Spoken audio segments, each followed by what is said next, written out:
বাংলাদেশি কিশোরীকে অবৈধভাবে ভারতে পাচারের অভিযোগে এক নারীসহ ৩ জনকে যাবজ্জীবন সশ্রম কারাদণ্ড দিয়েছে নদিয়ার রানাঘাটের ফাস্ট ট্র্যাক আদালতের বিচারপতি মনোদীপ দাশগুপ্ত। জানা গেছে ২০২১ সালের আগস্ট মাসের শেষের দিকে ধানতলার ভারত বাংলাদেশ আন্তর্জাতিক সীমান্ত দিয়ে বেশ কয়েকজন বাংলাদেশি নাগরিককে অবৈধভাবে ভারতে আনার চেষ্টা হচ্ছিল। সে সময় ভারতীয় সীমান্তরক্ষী বাহিনীর সদস্যরা তাদের দেখে ফেলায় দাঁড়াতে বলে। বিএসএফের উপস্থিতি টের পেয়ে তারা দৌড়ে পালানোর চেষ্টা করে। তাদের পালাতে দেখে বিএসএফের সদস্যরা ফাঁকা গুলি ছোড়ে। সবাই পালাতে সক্ষম হলেও এক কিশোরী বিএসএফের হাতে ধরা পড়ে। তাকে জিজ্ঞাসাবাদ করে এই নারী পাচার চক্রের হদিস মেলে। তদন্তে নেমে পুলিশ জানতে পারে এই পাচারের সঙ্গে যুক্ত বকুল মণ্ডল, জসিম মণ্ডল ও লতা সরকার ওরফে পূজা বা পায়েল। এই ৩ জন পশ্চিমবঙ্গের উত্তর ২৪ পরগনা জেলার বসিরহাটের বাসিন্দা। অভিযোগটা কি ছিল? ধানতলা পিএসে একটা কেস হয়, case number ৪১২/২০২১, dated ৩১/৮/২০২১, under section 363, 365, 366B, 370, 34 IPC, section ITP act and 13 Indian foreigners act. এই কেসে ওয়ান সন্দীপ কুমার, তিনি এসআই বিএসএফ বিউপিতে আউটপোস্টে তার পোস্টিং।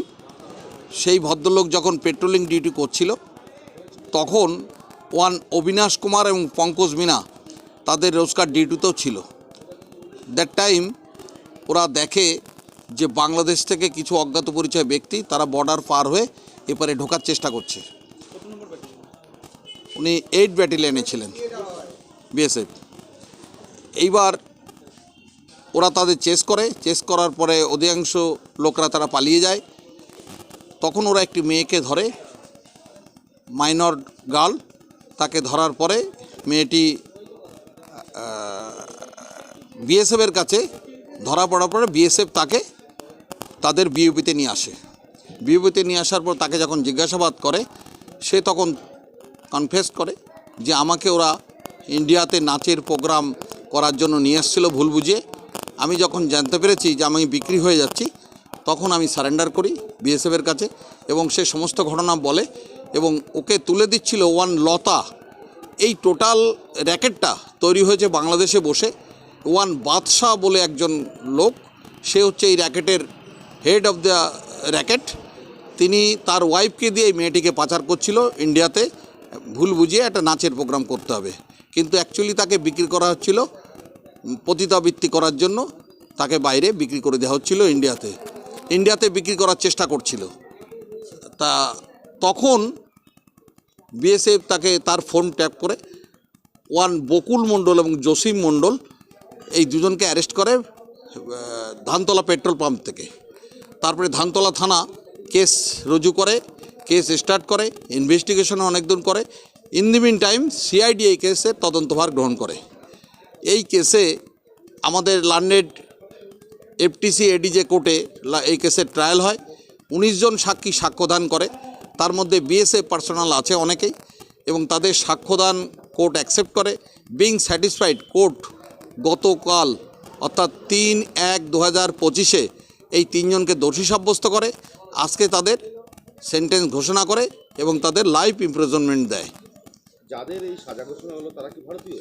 যাদের এই সাজা ঘোষণা করা হয়েছে তারা যে কাগজপত্র দেখিয়েছে তাতে তারা they are also the citizen of India. তার এখানে সাক্ষ্য গ্রহণ করা হয়েছে, তাকে পুশব্যাক করা হয়েছে বাংলাদেশে।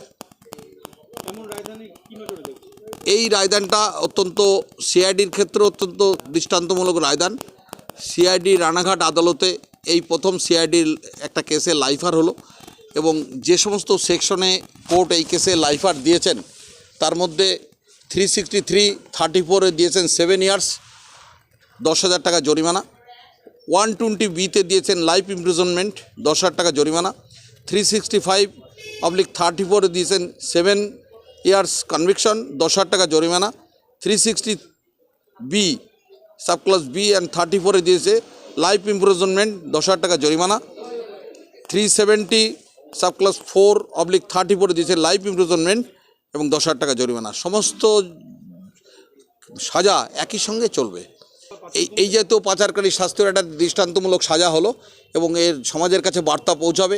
অত্যন্ত নিন্দনীয় এবং ঘৃণ্য অপরাধ তারা করতে গিয়ে ধরা পড়েছে এবং বিএসএফের তৎপরতায় তারা ধরা পড়েছে এবং এটা আমাদের বিএসএফ নিশ্চয়ই প্রশংসনীয় কাজ করেছে। এই কেসে ধানতলা থানা অনেক দূর ইনভেস্টিগেশন করেছে, তাদের ইনভেস্টিগেশনও সঠিক। পরবর্তীকালে এই কেস যিনি ইনভেস্টিগেশন করে নিয়েছেন সিআইডির ইন্সপেক্টর অঞ্জনা ভৌমিক রায় এবং তারও ইনভেস্টিগেশন করেছেন। ইনভেস্টিগেশনে যে সমস্ত সাক্ষীরা সাক্ষী দিয়েছে, যারা কোর্টে এসে তাদের সাক্ষীরা সাক্ষ্যদান করেছেন, বিং স্যাটিসফাইড কোর্টে সাজা দিয়েছেন। এবং আমি মনে করি পুলিশ, সিআইডি এবং যারা বর্ডারে আছেন বিএসএফ, তারা তাদের কর্তব্য সঠিকভাবে পালন করেছে। আমার নাম অপূর্ব কর ভদ্র, আমি additional PP Ranaghat, ADJ, FTC court, ADJ court. কি boss, vital match, tough opponent, tension? Come on bro, অপোনেন্টকে নিয়ে ভাবার সময় আছে। আসল অলরাউন্ডারের কাজই তো হলো যে কোনো টাফ সিচুয়েশনে টিমকে অলরাউন্ড প্রোটেকশন দেওয়া। জাস্ট লাইক মাই টাইলক্স, যার অ্যান্টিব্যাকটেরিয়াল এজেন্ট টয়লেটের কোনায় কোনায় পৌঁছে 99% জীবাণু ধ্বংস করে, টয়লেটের কঠিন দাগ ও দুর্গন্ধ দূর করে টয়লেটকে রাখে ক্লিন আর সুবাসিত। টাইলক্স টয়লেট ক্লিনার, ক্লিন মানেই টাইলক্স।